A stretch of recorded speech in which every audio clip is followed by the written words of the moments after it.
I thank you very kindly.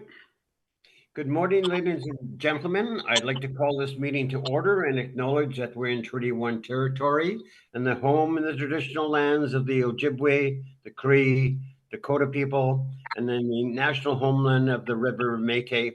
Our drinking water comes from Shoal Lake 40 First Nation in Treaty 3 territory. My name is Ron Merritt. I'll be your chairperson this morning.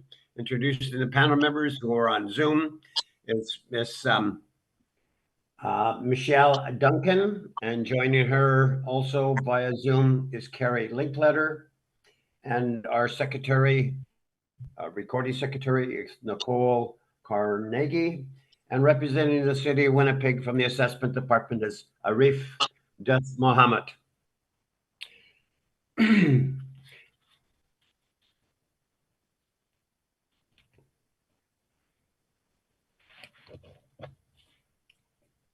This morning we'll be hearing applications for revision of the assessment roll in accordance with the Municipal Assessment Act.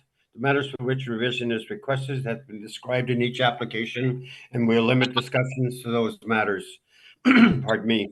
The statements that are made in this hearing are sworn testimony, and anybody speaking in these matters must be sworn in.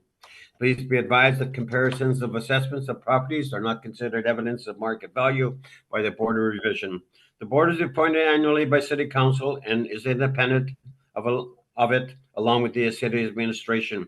We make our decisions based on the evidence provided at this hearing and issue a written order that would be mailed to all parties as soon as possible. Please note that the board decision in respect to application may be appealed to the manners of the municipal board if the matter pertains to assessed value or classification, or to Court of King's Bench if the matter pertains to application from exemptions from taxation. Should you wish to appeal, information on how to do so will be included in the board's order. In respect to the hearing this morning, I will confirm the points of appeal with the property to be addressed with each applicant. Following the swearing in, it'll be then the assessor's testimony followed by questions that the applicant may have. It'll be then the applicant's testimony followed by questions. Each party will have the opportunity to summarize if they wish. Once all evidence about the application has been brought forward, the applicant may leave. The process will repeat for each item on the docket this morning. The session will close after the application has been heard, and the board will deliberate in private and make its decisions. You will receive the board's decision by registered mail as soon as possible. As information, all public hearings are live stream recorded and will be part of the public record. This morning we'll be hearing items 4 and 5 on the docket. So I asked Ms. Carnegie to affirm the assessor and to swear in the applicant. Thank you, Mr. Chair. Mr. Assessor, please state your full name. Arif Das Mohammed. You affirm that the evidence you're about to give at this hearing is the truth, the whole truth, and nothing but the truth? I do. Thank you. Mr. Applicant, please state your full name. My name is Jared Story. You affirm that the evidence you're about to give at this hearing is the truth, the whole truth, and nothing but the truth? Yes, I do. Thank you. All right. So we have two properties on the docket. They are they're the same property, and one is for 2023 and the other one is for 2024. Mr. Assessor, whenever you're ready, you can take us through this property, but we'll first decide. I understand that the city is seeking a non-co-op issue for this property. Actually, there's a new owner now, so we won't be seeking the non-compliance. All right. I just wanted to clear that up. So that's applicable to this property for both 23 and 24, eh? Yes, correct. Mr. Chair, if I may apologize for the interruption. I have one preliminary issue just before we get started. I noticed that on page 6, the assessor has included something called assessment history. I would ask that that not be considered, as we've been told many times by the board that we're not to consider past decisions of the board. So I would just ask that that not be considered in the deliberations of the board. Mr. Dos Mohammed, Are you in agreement with that? I will not be speaking to it, so yes. All right. Mr. Assessor, then you can take us through 1981 Brookside Boulevard, and we're going to be dealing with the 2023, which is also applicable to the 2024. So the floor is yours, sir. Okay, thank you very much. Good morning, everybody. File number 23412. Roll number is 14098695800. Address is 1991 Brookside Boulevard. Roll year is 2023. Reference date is April 1st, 2021. Assessed value is $4,238,000. Parcel use is industrial warehouse. Number of buildings is 3. Number of premises is 4. It's a one-story building. It was built between mainly in 1980, and then there was a new addition added in 2022. Effective year ranges from 1980 to 2022. Wall heights range from 12 feet to 20 feet. Zoning is M1 manufacturing light. Land area is approximately 371,000 square feet, which works out to approximately 8.51 acres. Gross floor area is 43,620 square feet. Leasable area is the same, 43,620 square feet. Land to plan area is 8.73 to 1. If you turn to page 10 of my brief, there you'll see the map where the subject is located. It's in the northwest quadrant of the city in North Inkster Industrial Park. The bottom is just an outline of the North Inkster Industrial Park. At the top is Jefferson Avenue. At the bottom is Inkster Boulevard. And then it's sided by Brookside Boulevard on one side and King Edward Street on the other side. On page 11 is the subject parcel boundaries. So it's a pretty rectangular lot. Down at the bottom is the aerial view.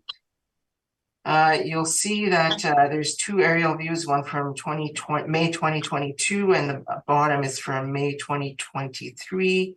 And you'll notice that there is the addition there at the back of the building in the middle there.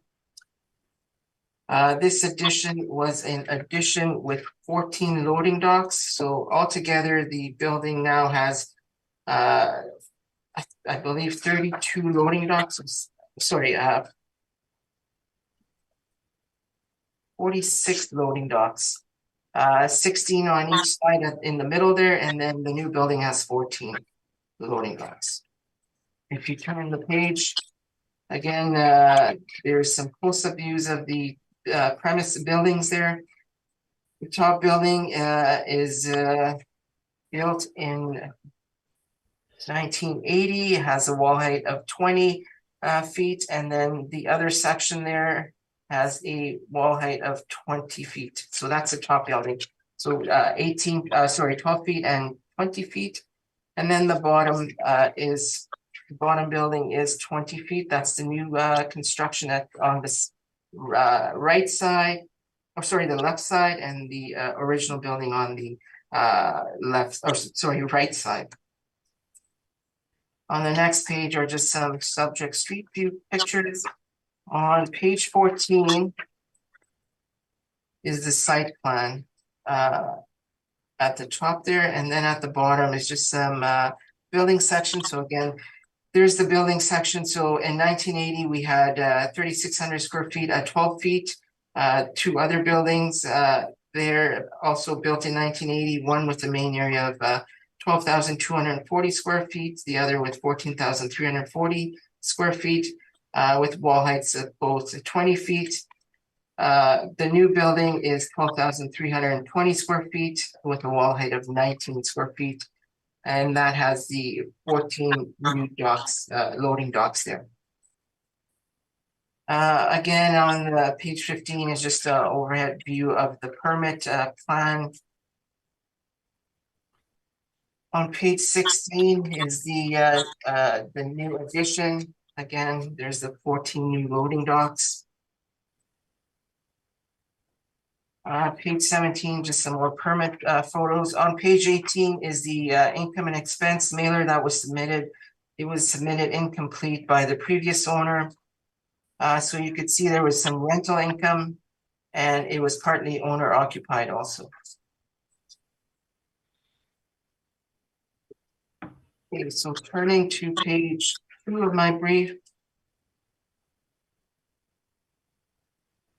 So you'll note there again that there was a sale just 2 months ago, 27 months from the reference date. And I believe the previous owner was also represented by Altus and the new owner is also represented by Altus. On page 3 is my rent comparables. So like the subject, all comparable leases are industrial storage warehouse properties. They're located in Inkster Industrial Market. All leases are current in relation to the reference date. Effective year built ranges from 1960 to 2000. Average wall heights range from 12 feet to 29 feet. Leasable areas range from 1,200 square feet to 31,400 square feet. In order to compare the different leasable areas available within the subject property. And net rents range from $6.50 per square feet to $13 per square feet. On page 4 is our workup. So you'll see we have some smaller premises and then a larger premises. We've assigned market rents to all those premises. We're assigning a 4%.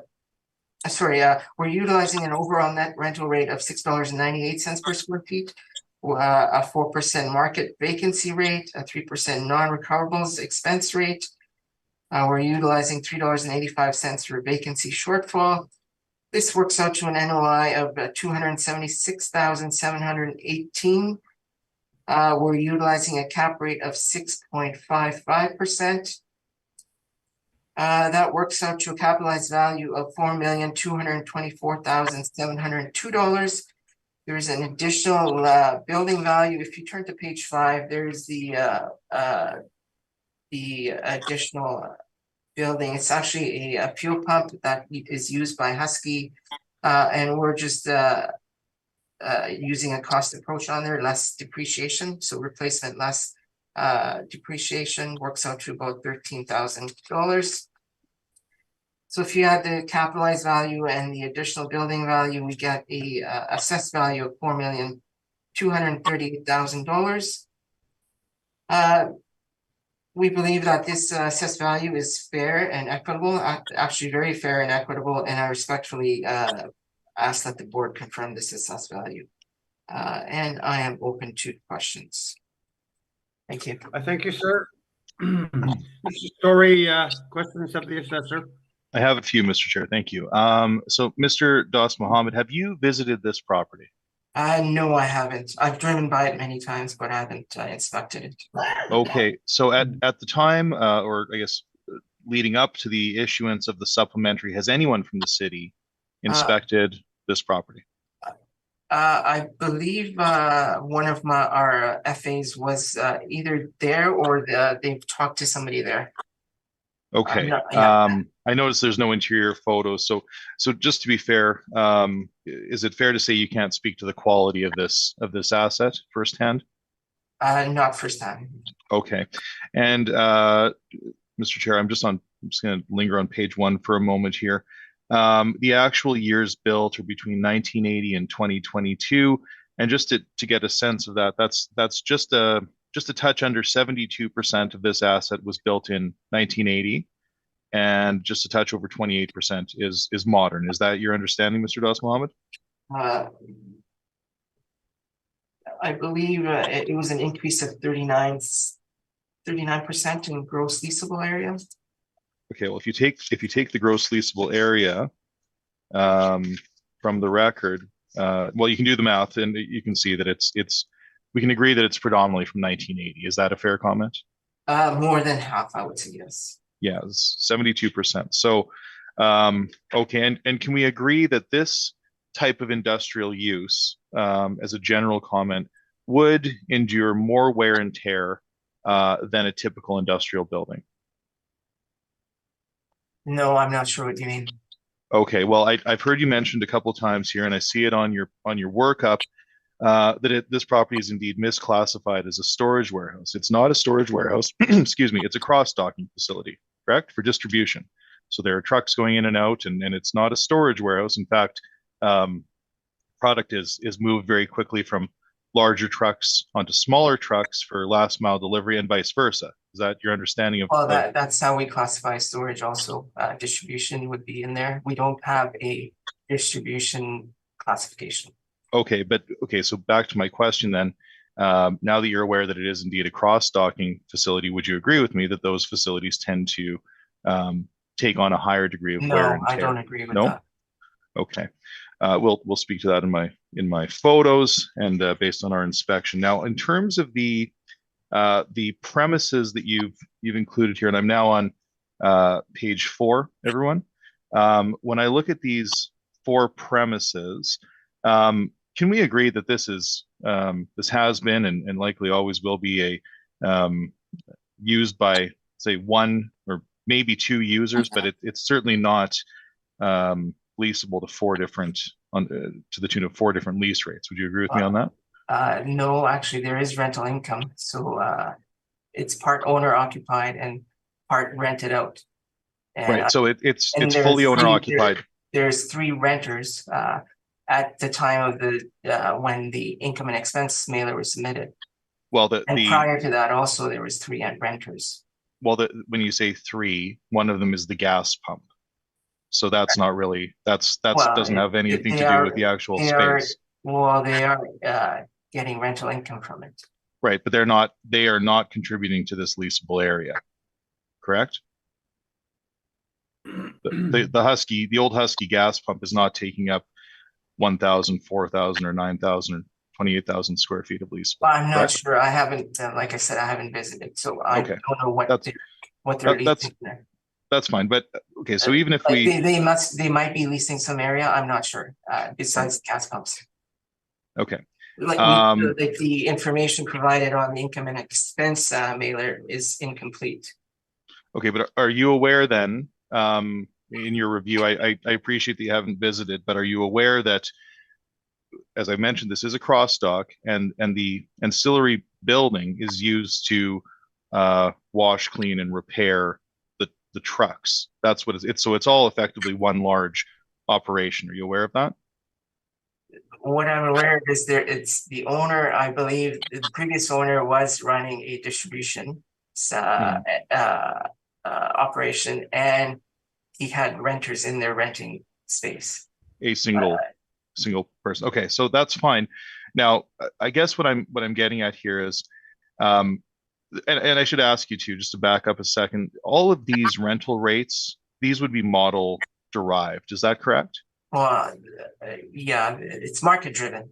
Yeah. But did like the model right? But did the model determine that 9,940 square feet ought to be applied 716 and 4,400 ought to be applied 745? That's my question.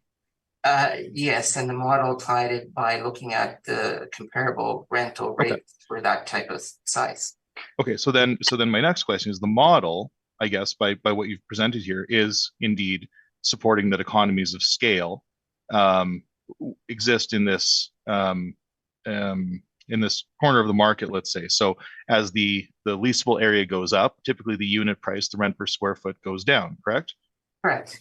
Okay, and then by isolating 4 premises, would you not agree with me then that you're inflating the rent, or the model's inflating the rent, for example, on that 11,000 square feet at 798?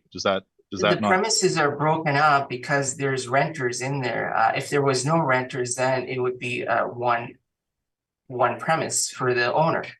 Well, it is one. It's currently one premise to the owner, correct? Well, since July, but prior to July.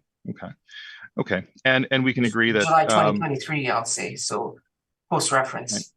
Okay, but at 20, so the gross leasable in this property is just 43,620 square feet, and the model is applying 680 to 28,000 square feet. So if you were to treat it as a single tenant property, then by the logic of the model, that rate should indeed be lower than $6.80 per If foot. it was a single tenanted property and they were utilizing all the space, then yes, but it is not, it's being rented to 3 different renters. No, it tenant. is a single tenant property. Currently, the physical condition of the property currently is Currently, that it's a that's physical. as of July 2023, which is post reference. Okay. At the But reference. we're talking date- about at the reference present, date. the present physical condition of the property is indeed that it's demised for one user, Well, correct? Mr. Story, I can bring in what the owner paid for the property, if you want to look at the present value. Of if you're saying it's currently one tenant, we know what the owner paid for this property. I'm not sure how that's germane so- to our discussion. Well, you're saying that it's single tenant right now. It wasn't single Present- tenant at the. Right. Well, that if you want to look at present, then I can show you the No, present. the present physical condition, which we are permitted to discuss, and you're aware of that. I'll move on. At the reference date, it was rented by numerous tenants, more than one Yes. tenant. There were More than the 2. owner. No, there were 2. There was And 3 one was the actually, owner. Gentlemen, No. can you? Yeah, I'll move on, Mr. Chair. I Can you- apologize. No, Yes. no, can you reframe by going with questions and answers, not Yes. general conversations? Absolutely. Yep. Right? Thank you. Yes, absolutely. Okay. I will move on. I appreciate that you haven't visited the property and you would be aware of this, but let's talk about the expense ratio. And we've all talked about this, but just to be clear, Mr. Das Mohammed, there's no evidence whatsoever supporting your expense ratio of only 3%, correct? We did not provide a cap rate or expense ratio study. Right. And similarly, you have not provided any information regarding the cap rate that you No. applied here, correct? No. Okay. Now, the other issue that I want to bring up, and I noticed this in my review, are you aware that this property is not connected to municipal services? I believe so, yeah. Okay. There are numerous industrial properties that don't have services, but they're still leasable. Okay. So then why is that not included on the property details record on the city's website for this property? I'm not sure how that works on the. Okay. And since this is all modeled, if that property influence was included, would that not affect the output of the model? The model and the whatever's on the city website may not be the same. The model is separate from the city website, I believe. I don't know how Okay. How that works, but when we enter parameters into our modeling system, we enter all parameters. Okay. I don't know what shows up on the website. Okay, and similarly, we occasionally see when a site is on the impacted or contaminated site list, that is listed as an influence, presumably a negative influence on the city's website, but that has not been considered here. Is that safe to say that the model has not considered that? I am not aware if it's on the contaminated site. Okay. If the model had the capacity to be aware that the property is indeed on the impact and contaminated sites list, and if it was aware that there was no municipal services, would that then affect the output of the model? No. It depends. Again, it's an industrial building. So for industrial, we are expecting some kind of contamination. There's, I believe, a law M3 zone properties that are contaminated. Okay, and this is an M1 zone property, This is though? an M1, yes. Right. And so, and not to belabor this, Mr. Chair, but Mr. Das Mohammed, on the site, if it says that it's an influence, presumably that's a negative influence, not a positive influence, No, correct? it's an industrial. It's not, we're not building homes. It's not a residential site. So every industrial property is going to have some kind of influence. Okay, but not every property on the record has those listed, correct? When a buyer is looking for a property, he's not going to look for influences that are, but what kind of influences are you talking about, first of all? Okay, so, the property is on the contaminated and impacted sites list, and it's also not connected to municipal, city, and sewer. That's the basis of my question. And further to that, it's not listed on the city's site. However, other properties, in fact, the property right next door, which I also handle, is listed as not having municipal sewer or water. So why are some listed and some are not? Yeah, I like you're asking me questions that I can't answer. I'm not sure why some are listed, and like I have nothing to do with the website. Right. Okay. But if the model was aware of some of these deficiencies, model would it not isn't- affect the output of? Would it not affect effectively the value because it's affecting the output? Those influence should be presumably negative and should then affect the modeled output, should it not? You're talking about the model, and I don't know how the model runs, but the parameters that we input into our system after somebody looks at the permit and does an inspection in the beginning, those are the parameters that are entered in. So, and if there is a change, we would go look at it, and those changes would be entered into the system. Okay, and just to be clear, and just last question, all of these, like you mentioned, all of these parameters are derived from the model, correct? Sorry, which parameters? The parameters that are being used to create the value Like of this property, the rent and the rent, the expense ratio, Yes, the shortfall, the cap rate. yes. Okay, and I don't disagree with that $13,000 adjustment upward for the pumps. That's fine. I neglected to include that, Mr. Chair, so I will adjust my value to include that. That is fine. There is indeed an old Husky pump, and that's in fact that's why the site is presumably contaminated, or on the impacted list, I should say. I think those are my questions. Sorry, just very quickly, you didn't speak to these reports. I don't know that they're necessarily germane to our discussion today, so I will leave that there. And I thank you, Mr. Das Mohammed, and those are my questions, Mr. Chair. I thank you. Ms. Duncan, questions of the assessor? Just during the period, was there leases by the folks renting? Yes, there was, but the income and expense mailer that they submitted was incomplete. But if you look on page 18, you will note that there's warehouse income there, rental income.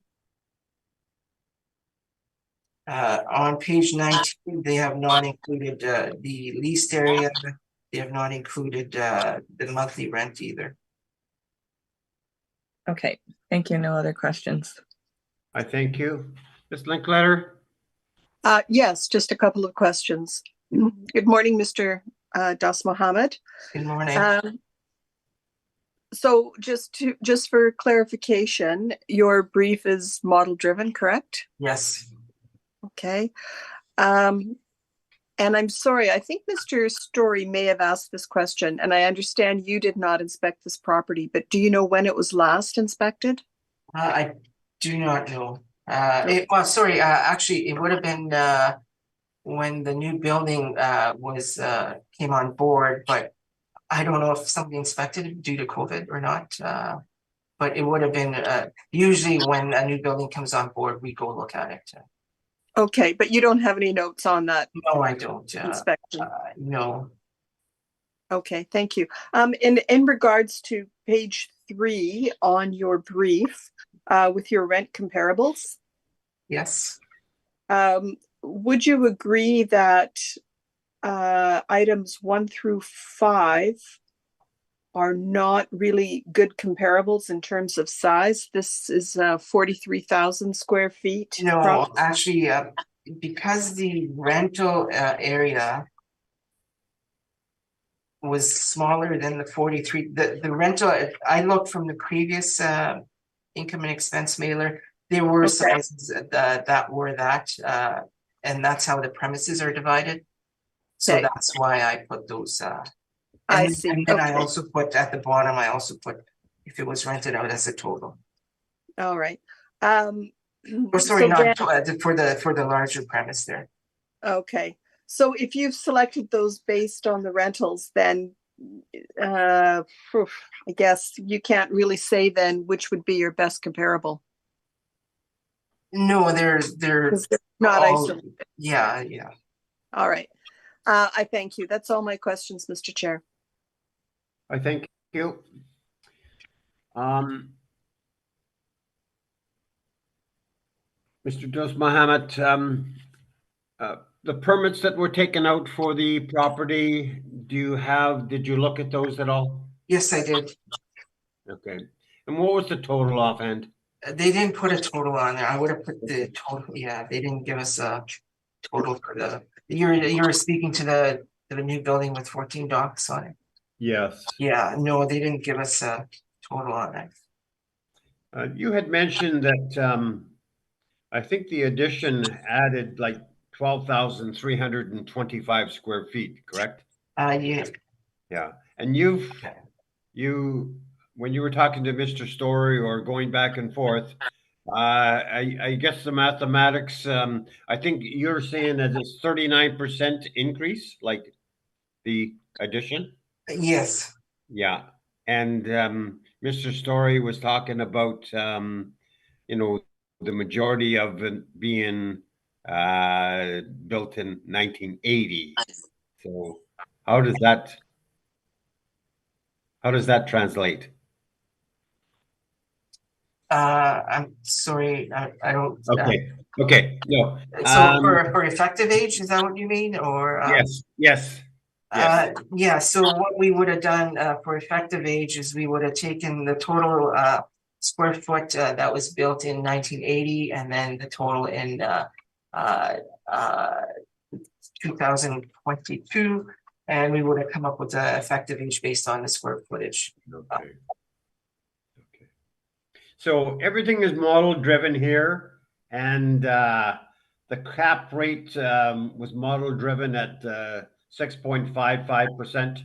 Yes, Correct. so it's model driven, but it's information that we've gathered from the income and expense mailers, from the sales in the city, and that's how it's entered into the system, and then the system does its statistics. So Okay. And you've blacked out anything that was post reference for the subject property? yes, Okay. Okay.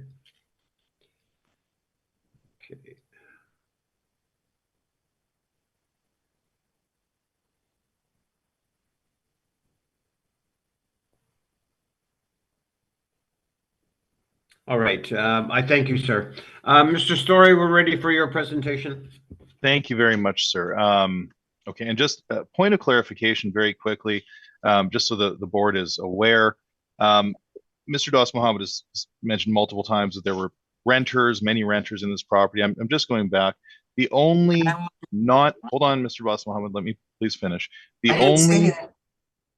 You did. You said that it was rented to multiple renters, and that's not true. No, you just said, hold on, Mr. Das Mohammed. I didn't say a word. Oh, sorry. Maybe it's the computer. It's joys of technology, I suppose. All right. Okay. So I'm looking here. The one group who's renting is renting 1 square foot, and that's Husky Oil, and that's because they have the pump on site. Okay. All of the three on your the three quote unquote tenants or however you want to call them on your INEs are all related to the owner. This has been used by one owner operator and their related imprints over time. This has never been leased out to multiple tenants. I want to be very, very clear on that, and that continues to be the case. Okay, so ultimately, Mr. Chair, we've inspected this property. We have a number of photos for you. The full inspection was on July 10th, and I was there yesterday just to review a couple of things. We note that the site is largely has one access and egress point. It's largely unpaved, and again, we mentioned that the site is on the impact and contaminated sites list. This is a former Paul's Hauling and / Husky operation. And it is indeed, you can check it on the provincial registry, it is there. On page 3, I've included a breakdown that serves as something of a key when we're going through the photos. I'll leave those with you, but you can see how the space is broken down. So ultimately, we've got the property description here, but we have a cross dock. The assessor has mentioned it's in the Inkster area. It is indeed on Brookside, so this is what we would consider North Inkster. 2 main buildings on the site. These are rigid steel warehouses on the north side, and then the cross dock warehouse. The total leasable area is 43,620, and we have approximately 8.5 to 1 land to building, which is not atypical in cartage, as you clearly need to have turning radials and space to have your trucks. The front building is a truck repair shop. So I've mentioned that this all serves as one economic unit. It was built in 1980. It has a small mezzanine. We have photos there as well. The wall height is 20 feet. Most of the preponderance of the space is at 20-foot wall heights. There's some 12-foot wall heights as well. The repair shop has 7 bays. It has full drive-through capacity. 2 of the bays are extended. 1 has a pit and 1 has a truck wash. Now it's heated by suspended gas-fired heaters, and the office is heated by a small furnace on the mezzanine, and the mezzanine is divided into a utility area and a small office. Now, when I say office, it's effectively a space with a small desk and a computer. The east building has 3 pairs of crosstalks that were removed and renovated to office. So it has a total office space of 6,000 square feet to run the operation. The rear portion of the building is 12,300 square feet of crossdock space with 22 dock level doors, which is 11 on each side. We'll see the photos of the office area, and as I mentioned, or I tried to allude to in my questioning, these properties they do tend to take on a great deal of wear and tear, and you'll see the quality would be considered functional or utility grade space, and it has certainly taken its share of wear and tear. Now, I note, Mr. Merritt, you had a good question about the mathematics. In terms of the proportion of the building that was built in 1980, it is 71.76%.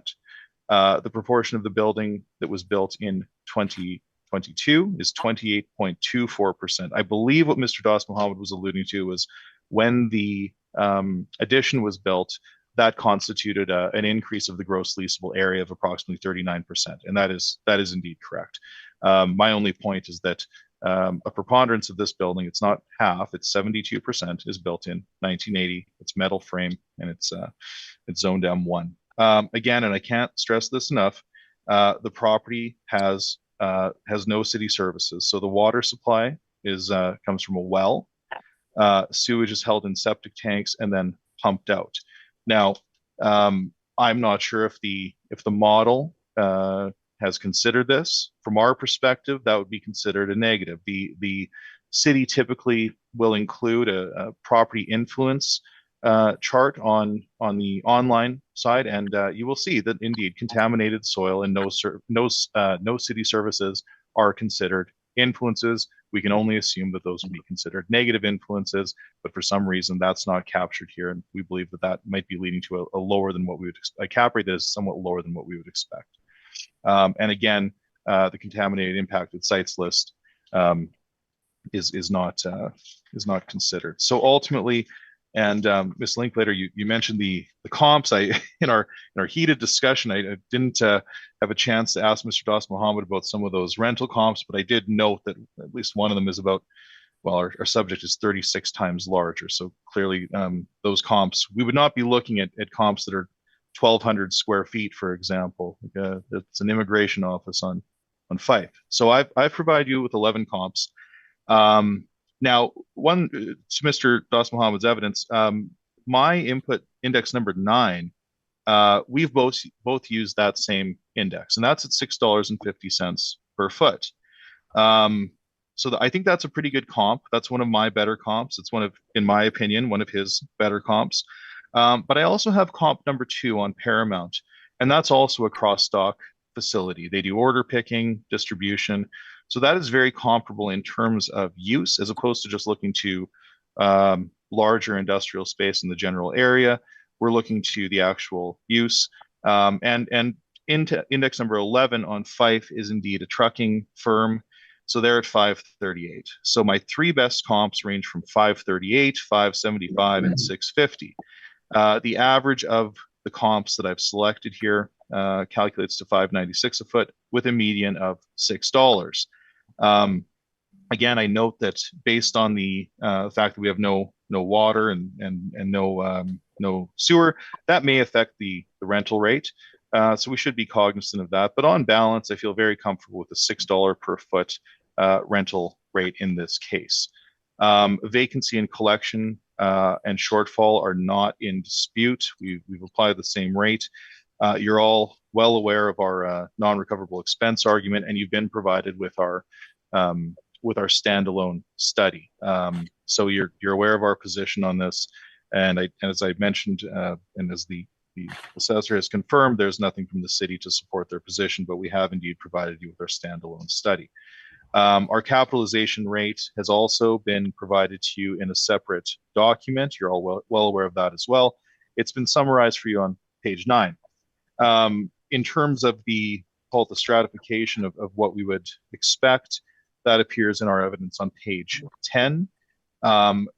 This is not a Class A property. I didn't speak to the assessor's evidence, but in his market reports, he does have, and he's certainly highlighted what the brokers, or at least one of the brokers, is suggesting is a Class A or a Class B.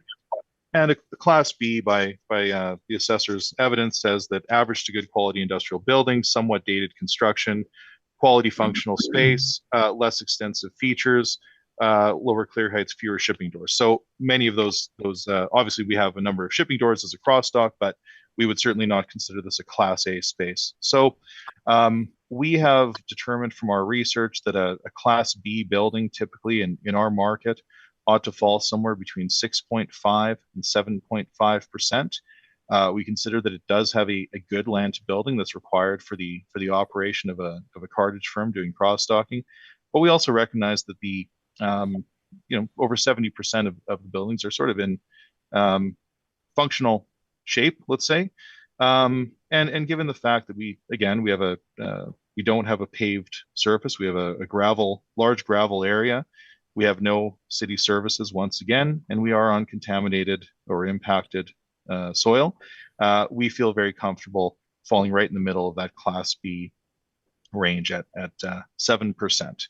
So all that to say, if you follow me to page 11, all of those points taken together lead us to an indicated market value of $3,242,088, and I will include that $13,000 adjustment for the depreciated cost of the pumps, as the city is suggesting. We have no issue with that. So if you wouldn't mind making a note, please, we are adjusting our value then to $3,255,000, so $13,000 higher than the $3,242,000 as originally presented. The balance of my brief includes the photos, and I've included the key once again, and I've identified the areas by the square footage. You can see that it's sort of a mix of quality. I mean, there's some laminate flooring in one of the offices, but then there's some of the old, looks like the old lin tile from the 70s and 80s throughout. I won't go through each photo, but you can see very clearly that there is some wear and tear to the older section. You can see the yard, that it is indeed unpaved.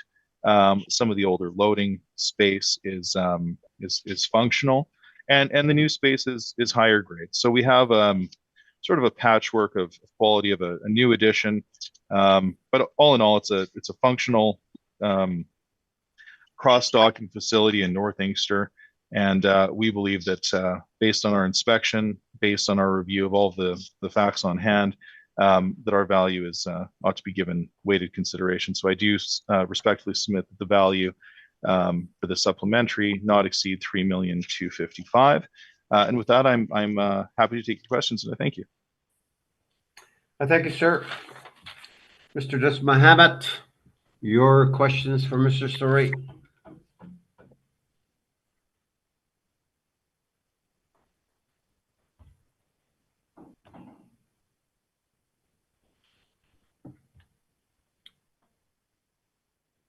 Arif, are you there?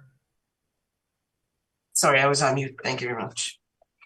Mr. Story, you represented the previous owner and the new owner. Is that correct? Altus did. I don't believe I've handled this appeal, but yeah, we've maintained conduct of this appeal. Okay. And by chance, did you ask the the new owner what they paid for the property 2 months?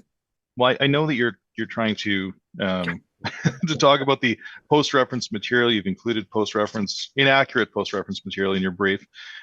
So no, I haven't. It's a post-reference sale. I don't know what's included. And I also know that these folks are doing a land assemblage, a rather large land assemblage. So they are certainly motivated, and it's a sale that we can talk about in the future, but it is certainly not germane to our discussion. And we've been told many times that we're not to discuss post-reference material. Okay, well, I didn't that. enter any post-reference material in my brief.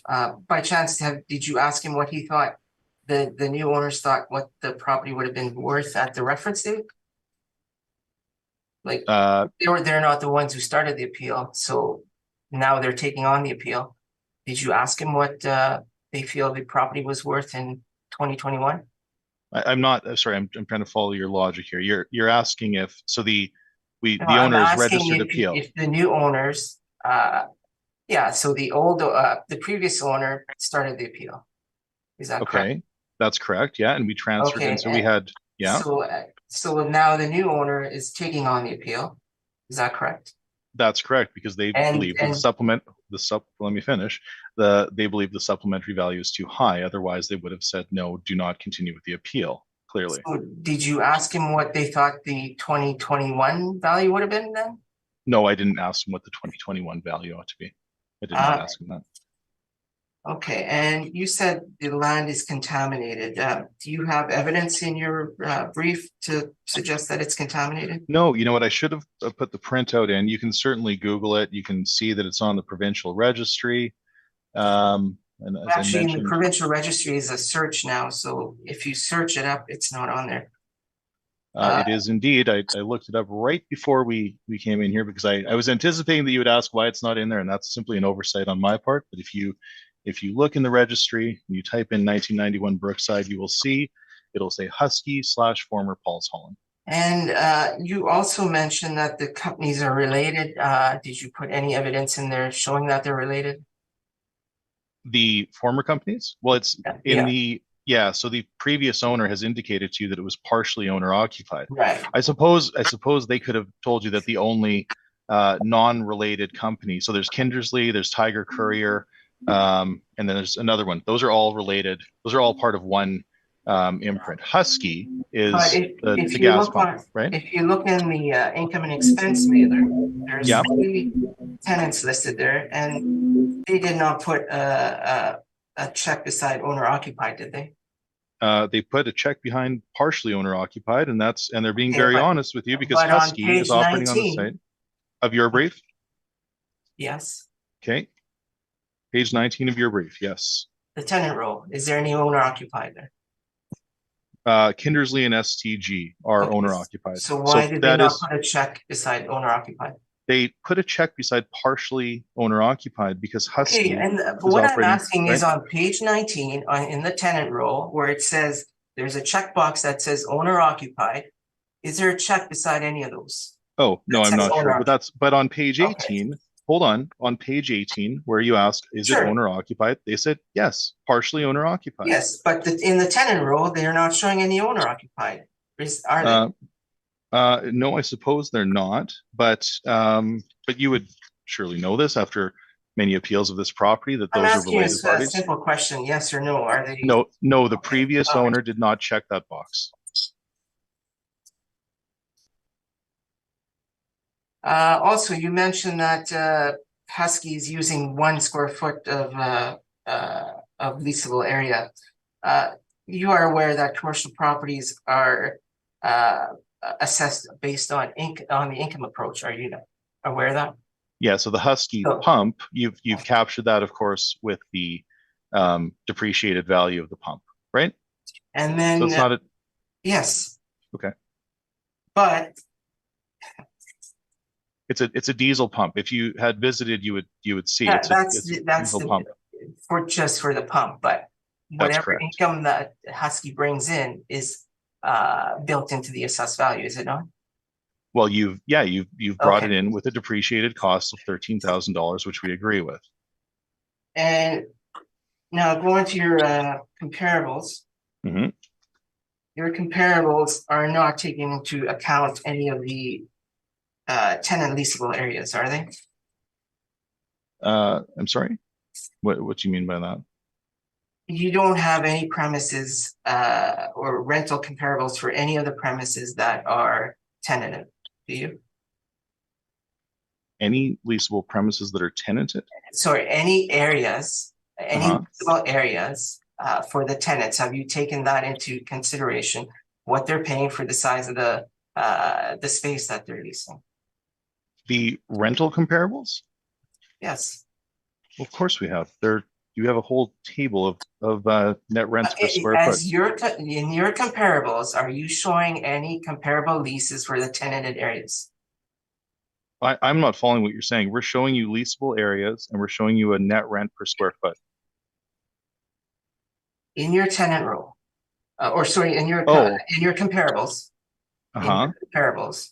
Yeah. Have you taken into consideration any of the areas that are leased by the tenants? Yes, I'm not. I'm Mr. Drew. I'm not following you. So, On my page 8, your comparables have a leasable area ranging from 21,000 square feet to 38,000 square feet. to 49,000 square feet. Okay, have you taken into consideration any of the smaller leasable leased areas that the tenants are leasing?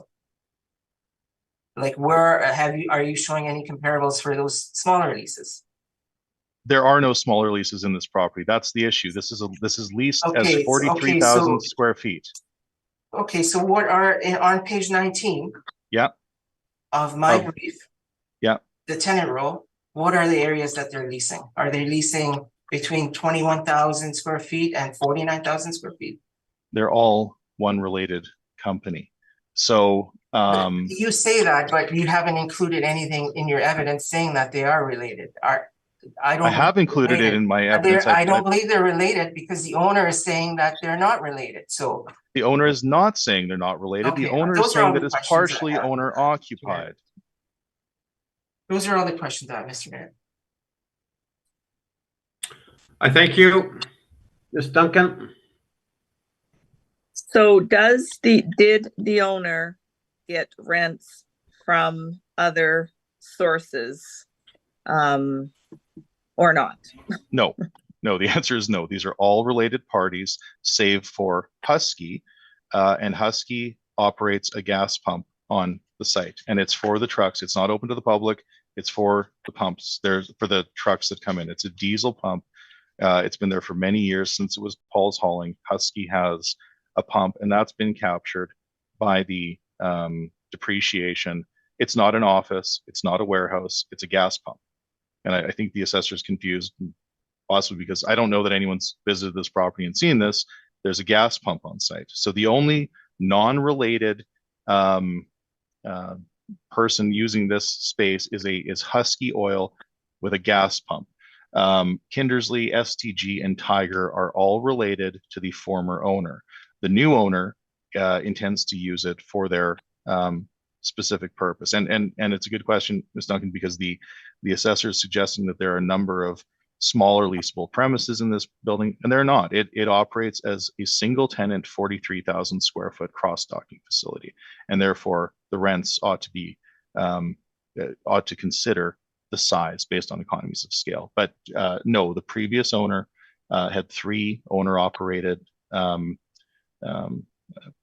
businesses, let's say, that are all owned by the same group. They're all owner-occupied. Right. So there's no external revenue coming into that owner. It's all in the company that's broken into 3 different uses within that one owner, except for Husky, which is the outside. Absolutely. You're precisely correct. There are no non-arm's length agreements or lease agreements in this building. It's always operated as one unit, as you stated. You're absolutely right. No other questions. Thank you. All right, thank you. Ms. Linkletter? My questions have been asked and answered. Thank you. I thank you. Mr. Story, you had mentioned that the site is on the contaminated list. It is indeed, sir. Yes, and I verified that this morning. I apologize for not putting I should have put the little tab in. It's in our we have it on our file. We've included it in our property details, but it is indeed on the impacted / contaminated site, and it is because it's the it's listed as the former Husky and Pulse Hauling. And that's because of the tanks that are probably were in the ground. Yeah, or... sometimes with these older properties that were operating in the late 70s and early 80s, the technology for the tanks that went into the ground was not the same as some of the modifications that happened in the 90s. So you will find in some of these older properties that have to do with trucking and hauling, and gas stations, to be certain, will typically have some level of contamination have they not been remediated. This one has not. It's continued on as a trucking facility. And your presentation includes the non-recovery amount? It does indeed, yes. Okay. All right, I thank you. Either party one summation at all? I'm good, thank you. Okay, Mr. Story. Just very quickly, Mr. Chair. Just want to be very clear that this is indeed a property that is predominantly older. I'll leave the photos in your hands. You can see the condition of most of the property, and I think that we've uncovered here today that the model has not adequately considered some of the concerns regarding contamination, regarding lack of city services. I think those are major points to consider. And from my perspective, for what we can see, we haven't seen any adjustment to the cap rate to capture that elevated risk. And of course, I will point out that the city has not provided any evidence regarding cap rates or non-recoverables. And so I will leave you with our studies and our chief evidence. And I thank you all very much for your time this morning. All right. I think we have to just continue on to the last item, and it is the very same. So, Mr. Das Mohammed, I think it's probably best that you read in the file the roll number, etc., and just briefly describe the property and state the value. So the floor is yours, sir. Okay, thank you very much. Board revision file number 23292. Roll number 14098695800. Address is 1991 Brookside. Again, it's the same as the previous file that we just had. Roll number is 2024, or sorry, roll year is 2024. Reference date is April 1st, 2021. Assessed value again is $4,238,000. Yeah, basically everything carries over from the previous file. Thank you.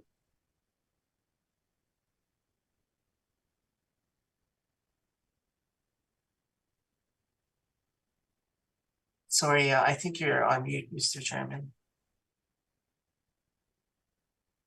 There's construction going on in a building, so I muted that. I'm sorry.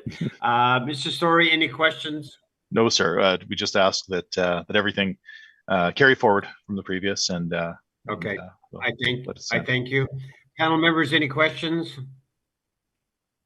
No questions, thank you. No questions, thank you.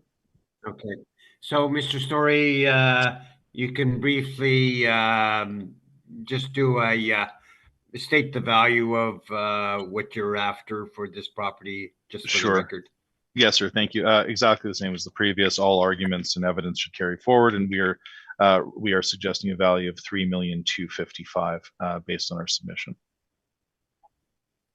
All right. You want any summation, either party? I'm good, thank you. No, we'll just ask that all right. Our previous summation carries forward as well. All right. Thank you very much. All right, Mr. Story, thank you very kindly for your presentation. So, and results very shortly. So have a good day. Wonderful. And Mr. Das Mohammed, thank you for your presentation, and I thank you for your attendance. So have a good day. We have heard all the items scheduled, and this hearing is now adjourned.